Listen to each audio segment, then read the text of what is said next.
你唔去喐佢，唔去干擾佢嘅話咧，通常唔會製造到啲乜嘢嘅風險出嚟嘅。但係當你用咗10幾20年嘅時候咧，就開始有問題啦。咁但係呢個當中有一個好大嘅伏位，一定係要注意嘅。甚至乎你揾一個驗屋師傅驗埋屋都好，都未必知道究竟有冇呢一個問題。Hello， 大家好，歡迎你哋翻到嚟我哋嘅 YouTube Channel Buy Sell YVR。我係你嘅大溫哥華地產經紀 Edward。Hello， 大家好，我係 Billy。Billy，我哋團隊真係最近做咗好多獨立屋嘅 transaction， 當中發現80、90年代嘅獨立屋咧，有兩樣嘢唔講你真係唔知，真係好大嘅一個陷阱。呢啲嘅材料喺當年真係非常之常見嘅，特別 Vancouver Special 啊，又大間屋又實用，但係咧呢兩樣真係好致命㗎。呢一期視頻我哋會同觀眾分享呢兩樣材料當中點解當年會咁受歡迎啦，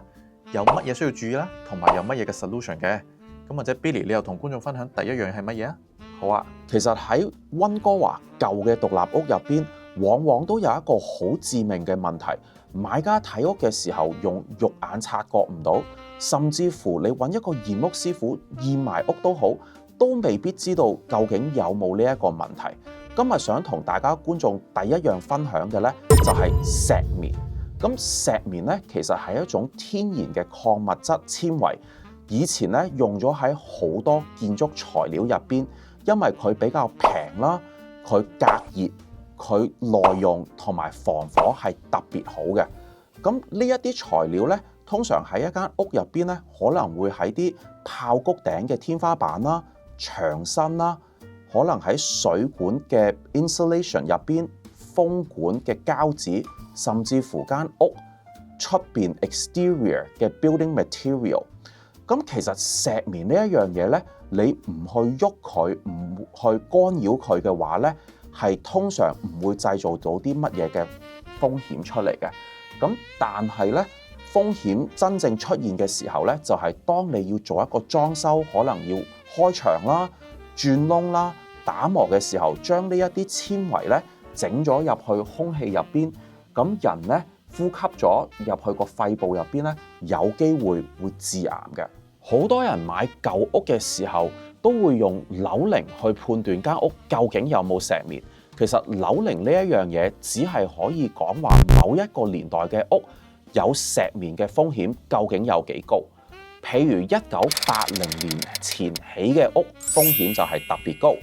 ；80到90年代起嘅屋，風險就係中等；90年打後起嘅屋，其實風險已經細咗好多㗎喇。因為喺70年代尾、80年代初嘅時候咧，好多人都開始關注到原來石棉係會影響到身體嘅健康，咁亦都成個建築界慢慢淘汰石棉呢一種材料，咁所以你會見到80年代石棉嘅使用率咧就慢慢就越嚟越少㗎喇。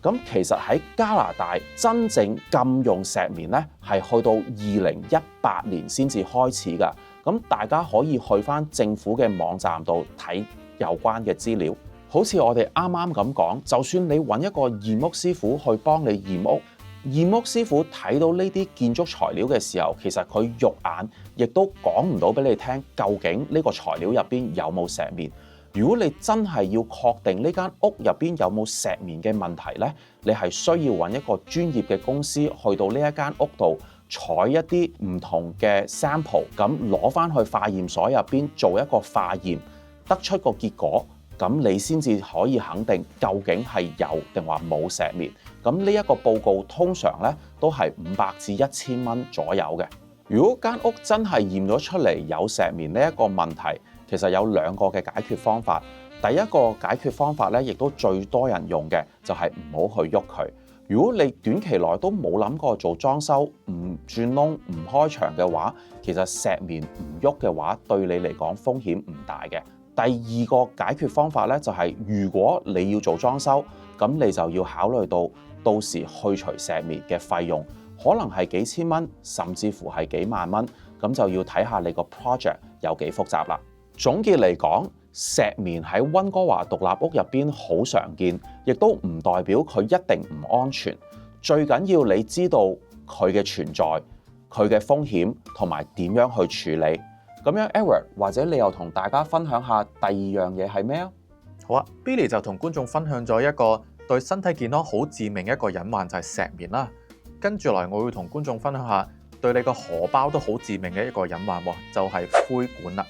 灰管有啲時候我哋叫做 Poly B 啦，呢一個水管呢，係喺個熱水爐啊、星盤啊、屋企用到水嘅地方都非常之常見。根據我哋查到嘅資料啊，喺1978年至1995年之間呢，好多嗰陣時起嘅屋呢都係用呢啲嘅水管嘅。咁呢個水管嘅特性就係平啦，同埋佢係一個軟管，所以安裝起上嚟嘅時候呢，可以喺個轉角位啊，喺牆身後邊啊，可以屈一屈佢，安裝成本會低咗好多。對比嗰陣時另外一種嘅水管銅管呢，佢嘅性價比係非常之高㗎。呢啲嘅水管一開始嗰陣時真係冇乜問題，但係當你用咗10幾20年嘅時候呢，就開始有問題啦。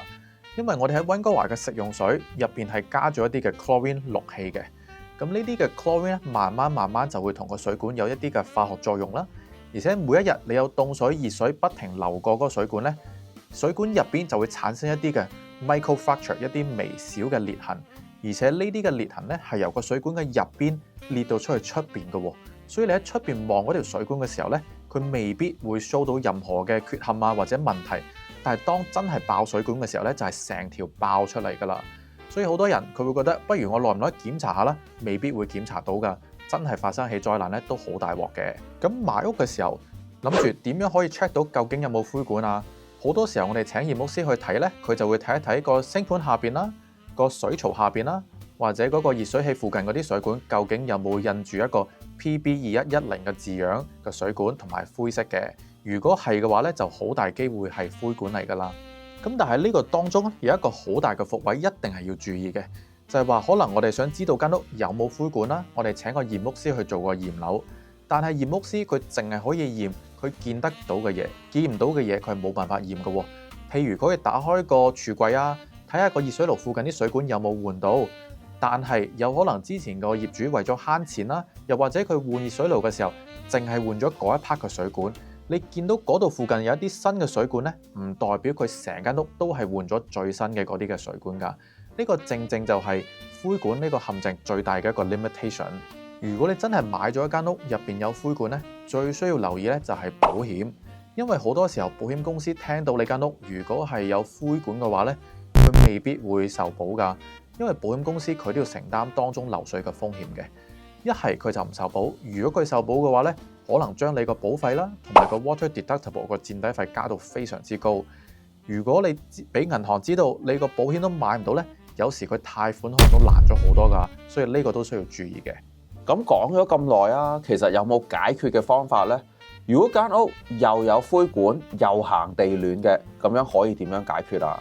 方法就梗係有啦，睇錢份上嘅啫嘛。好多時候我都同我啲觀眾講，就係話你換管其實唔係最大嘅 cost 啊。最大嘅 cost 咧係將個灰板切開啦，將你個地板撬開，換完管之後再將嗰啲嘅嘢裝翻入去，呢個先係最大嘅成本。所以好多時候我都話，如果你係咪都諗住要換管啦，倒不如諗一諗係咪間屋要翻新下、裝修下，咁你一次過做埋佢，係咪都拆牆啦嘛？咁之後可以考慮油下油啊，做埋佢咯。又或者如果我啲客佢要買過一個舊樓，咁佢都係咪預咗要裝修㗎啦？咁我話不如你睇下，就算佢有灰管嘅，一次過做埋佢，咁樣嘅話個成本會慳咗好多㗎。咁如果咁啱嗰個係一個地暖，又係用灰管嘅話呢，你有呢個擔心，其實可以考慮下換一啲新嘅 heat pump system 啊。詳情可以參考翻我哋之前嘅一個片段介紹關於 heat pump 嘅。因為如果你換咗 heat pump 之後呢，可以就唔使再用之前嗰啲嘅灰管㗎啦。當越嚟越多人發現呢個灰管係問題之後呢，依家啲標打都改咗用一個新嘅水管叫做 PEX。呢個 PEX 嘅水管特點就係佢抗腐蝕性比較強啦，唔會好似灰管咁樣因為 chlorine 而產生一啲嘅裂紋。佢都係同灰管一樣係一個軟管，所以安裝起上嚟嘅時候咧都比較簡單，唔會好似銅管裝起上嚟都比較麻煩㗎，成本都唔高。所以依家所有嘅新樓咧都係用呢啲嘅 PEX 水管㗎啦。所以如果你真係睇中咗一間屋，而且入邊係有灰管嘅話咧，